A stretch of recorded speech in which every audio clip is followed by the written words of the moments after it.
করতে পারে। আপনারা সবাই সহযোগিতা করবেন এবং কেউ যেন আপনারা বিতর্কিত না হন, এটা আপনাদের কাছে আমার অনুরোধ থাকবে। কোনো কিছু হলে আমাদের বলবেন। আপনাদের এমপি মহোদয় এখন সংসদে যাবে, আপনাদের হয়ে কথা বলতে পারবে।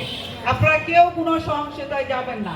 আপনাদের সন্তান আপনাদের পাশে যেন জোরালোভাবে থাকতে পারে।